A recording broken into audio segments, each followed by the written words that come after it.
We're here to bring a new type of news show. New insights, new styles, and new topics every day. We are News Generation. Bringing news just for you. It's Thursday, April 2nd here in Seoul. I'm Isujin, and this is News Generation. And joining us for the first time today is Luan. Good to be here. Good to have you, and also Niles with us. Good morning. And both are here to speak on behalf of people in their 20s and 30s. So we're heading to the final stretch of the work week, and with a wave of high-profile visits to Korea, most recently from the leaders of Indonesia and France, it's a fitting moment to look at Korea's growing global connections.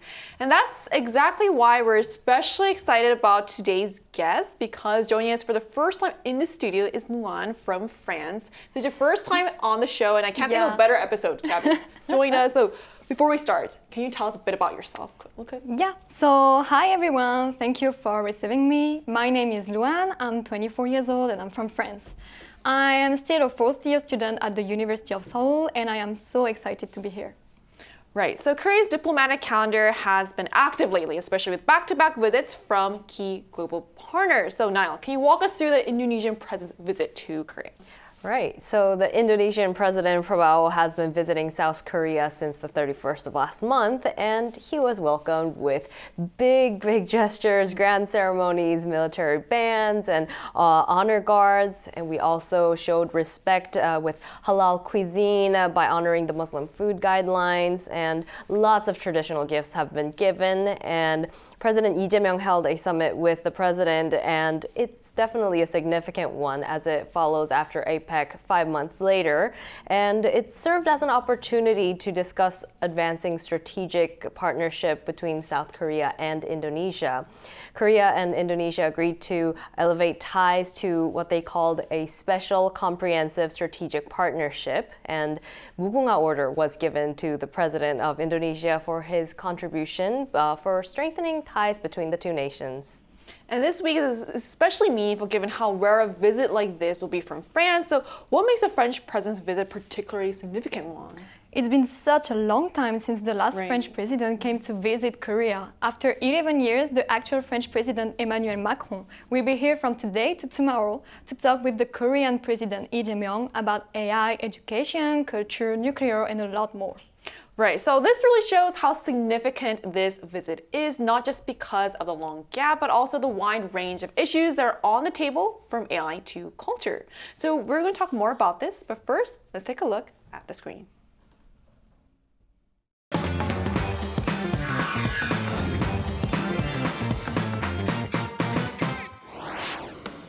This week, Korea has been hosting a series of high-profile diplomatic visits. Indonesia's president is making a return just 5 months after the APEC summit, while France's president is visiting Korea for the first time in 11 years. With talks expected to span trade and investment, AI, and people-to-people exchanges, these visits highlight deepening cooperation on multiple fronts. Today on News Generation, we take a closer look at how these ties extend beyond government, how ordinary citizens in both countries view Korea, and where these partnerships could be headed next.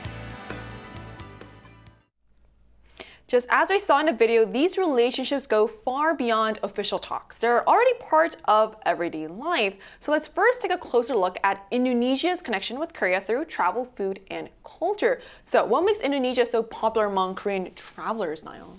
Right, when you think of Indonesia, Koreans usually think of Bali first. Right. It's a travel destination that Koreans love, especially the honeymooners. It's also popular for 1 month long stays. It's a beautiful place to be. And besides Bali, Gili Trawangan gained popularity over being introduced in various Korean variety shows. And Indonesia is also known for food, delicious food amongst Korean food lovers and travelers for dishes like nasi goreng and mie goreng.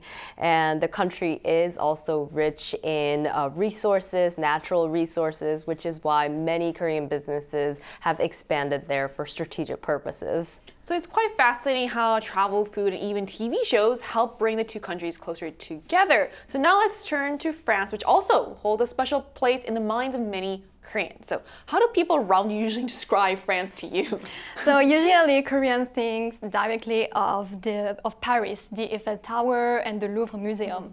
They also think of different kinds of breads and food like baguettes, croissants, macarons, and even cheese. In addition, since there is Fashion Week, France seems also to be famous for fashion. Lastly, all of my Korean friends think that France has a beautiful landscape, and thanks to the series Emily in Paris, a lot more people tell me about that. For example, I am from a region next to Switzerland called Haute-Savoie, and my husband always says when he goes there that the landscape is amazingly beautiful. I see. So it's interesting how each country has such a distinct and familiar image among Koreans. So this time, let's flip the perspective and see how Korea is viewed from abroad. So how is Korea perceived in Indonesia today? Right. Obviously, the Hallyu Korean wave has reached there very strongly as well, and it's gone beyond this type of trend, but affecting even consumer behavior. In fact, one survey found that 57% of Indonesian consumers prefer Korean products over Western ones. And consumption of Korean content, of course, K-pop, K-dramas, and variety shows is very high. And along with this trend, things are popular in Korea are also translating over to Indonesia. Like the latest trend in Korea was 두쫀쿠, to buy chewy cookie, and the popularity is strong there as well. Last year, Korea's tourism organization held a tourism event in Indonesia, and it attracted 120,000 people. Wow, that's a huge number. And I guess that really shows how Korean culture has moved beyond trends and become part of everyday life there. And to gain a more personal perspective, we're going to be joined by a guest from Indonesia who lives in Korea. That conversation is coming up right after break, so don't go anywhere.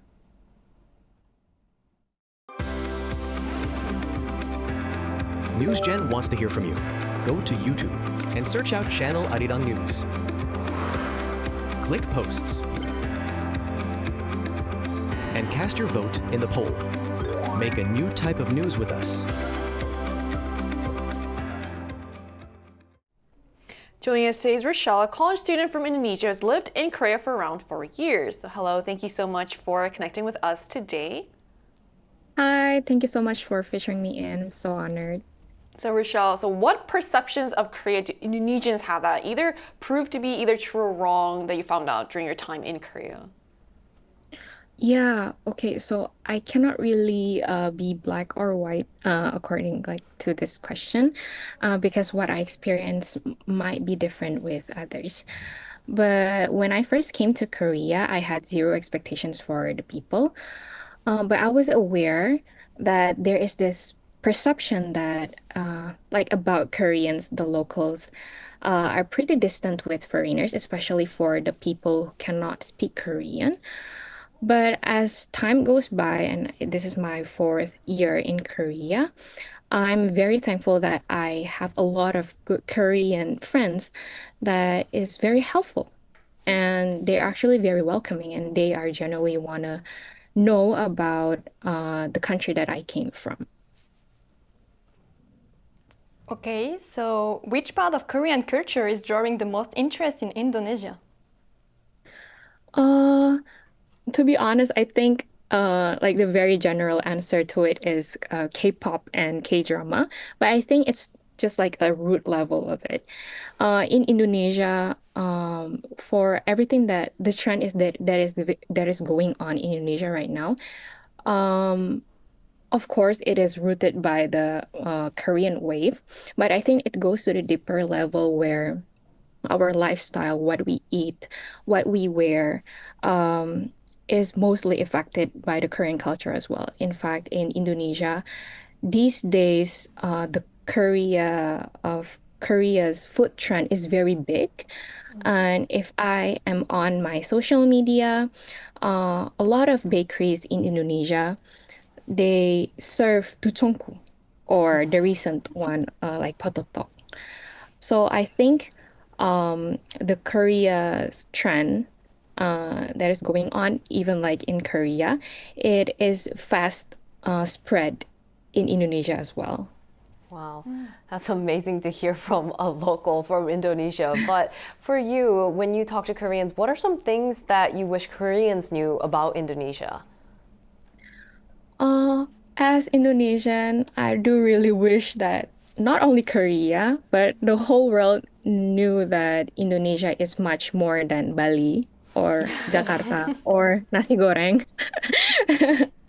Yeah, but I do understand the idea how information about Indonesia is very limited because we are not as well exposed as Korea to the global world. But if you are really interested about Indonesia, I do recommend to start watch our movies or listening to our songs. In fact, a lot of artists in Indonesia, they have their songs in English, so the non-Indonesians can easily listen to it.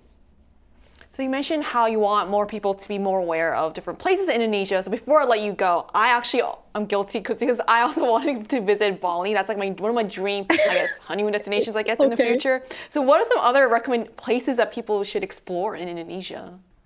Oh, I do recommend other, but if you prefer like beaches, you can go to oh, Nusa Nusa Dua. There's this very like beautiful beach, and there are other places that can offer you a lot of culture as well, such as like Jakarta or Surabaya, and yeah, Great. Okay, we'll keep that in mind. And thank you so much for coming on today, Rochelle. yeah. Thank you so much for your time, guys. Bye. Bye. Bye bye.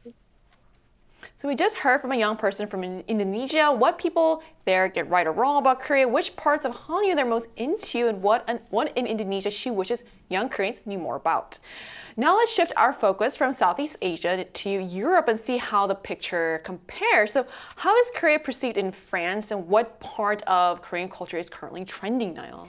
Of course, we can't not talk about the Korean wave there as well. It's significant. Last year, Stray Kids drew a crowd of 120,000 at Stade de France, and the country's largest stadium, actually. And Jennie held a solo concert at Le Zénith in Paris. And Korean dramas are performing very well. Squid Game 3, When Life Gives You Tangerines. They stayed at the Netflix's top 10 for quite a long time.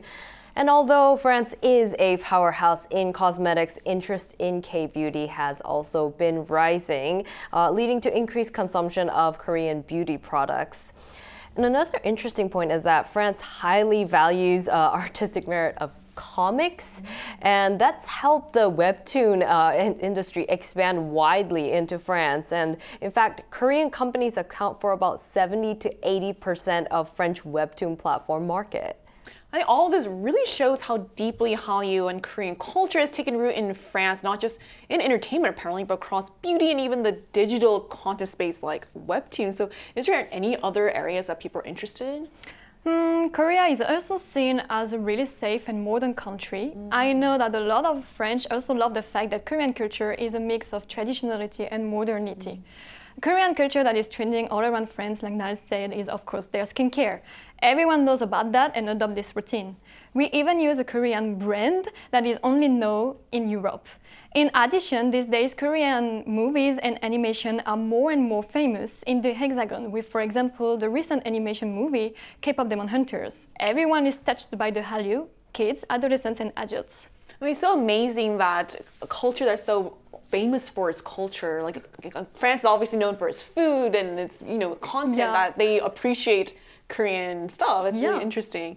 So also then, now that you've experienced Korea firsthand, it makes it more interesting on a personal level as well. So what type of stereotypes do people in France have about Korea and vice versa now? I think for Koreans, it's actually pretty good stereotypes in some ways, because when we think of France, it's out of admiration. It's the fashion, the luxury, the beauty, and of course you mentioned landscapes earlier and the vibes, right? But I don't think Koreans really had deep knowledge of the French people themselves to have personality stereotypes about them quite yet, unlike, more familiar nationalities like Americans and French and the British. And so I think it's to come. But in terms of how the French view Koreans, well, I haven't been to France in a while, maybe over 10 years. And last time it was, when Korea was not as popular and Hallyu wave was not as big. And so I was just probably considered what they call Asiatique, which means Asian, or sometimes mistaken for Chinoise, which means Chinese, right? And that was that. But it's so interesting to see the transformation of Korean Hallyu wave making differences in different culture, even for Koreans. Right, so you lived in Korea for around 6 years, Yeah. right? And you also go to college in Korea, so I know you're probably the best person to ask. So what do you need to add to this? So now when I ask my Korean friends about it, they have like now can have stereotype. They know a bit more about France, and they answer that France has the image of a country that has strong human rights values and that we fight a lot to protect them through demonstration. They also think that most French are fine connoisseurs or appreciate wine, even though I personally don't like it. The interesting part is when I asked my French surroundings about what they think of Koreans, a similar answer about human rights value being well protected came up due to the incident last year. In addition, French people have this image of Koreans handling pretty well spicy food and being more open about cosmetic surgery. Interesting. So it's always fun to see how those perceptions play out in real life, sometimes spot on, sometimes way off. And taking a step back, these culture exchanges also tie into the bigger global picture. So this is kind of a big question, but how should countries cooperate in today's complex global environment? Yeah, I mean, it is a huge question for sure, but diplomacy really is not a type of fantasy, and each country has its gain and loss in the relationship, and sometimes it's a bit of a tug of war. But for many where the exchanges are quite pleasant and positive, it's considered a very cordial relationship. And in the case of France and Indonesia, as we've been seeing, it seems to be very pleasant for the most part. And I hope this soft power, really plays into the economic and even political effects in the future. Right, so in light of the French president's visit to Korea, and you're also a French person living in Korea, what are your thoughts on this? So, when we say in a relationship that communication is the key, I think that the same thing should be applied to diplomatic relationships. I hope they will communicate peacefully and clearly about what they should do to keep good global relationships and extend their soft power. They should not be selfish and be open to any suggestions or opinions that another nation could make to ameliorate any possible exchange. Well said, well said. So as we've seen today, those connections go far beyond diplomacy, shaped by culture, people, and everyday experiences. From Indonesia to France, Korea's global ties continue to deepen in ways that feel both meaningful and personal. And in an increasingly complex world, it's these shared interests and mutual understanding that will help guide stronger partnerships ahead. And that brings us to the end of today's episode of News Generation. But News Gen will be back tomorrow at 10:30 a.m. Korea time with more stories and discussions. A big thanks to Milan. Thank you for having me. Coming in. Also Niall. That was so fun. And to our viewers, thank you so much for watching. Hopefully you're feeling a bit more globally connected after today's discussion. We are News Generation.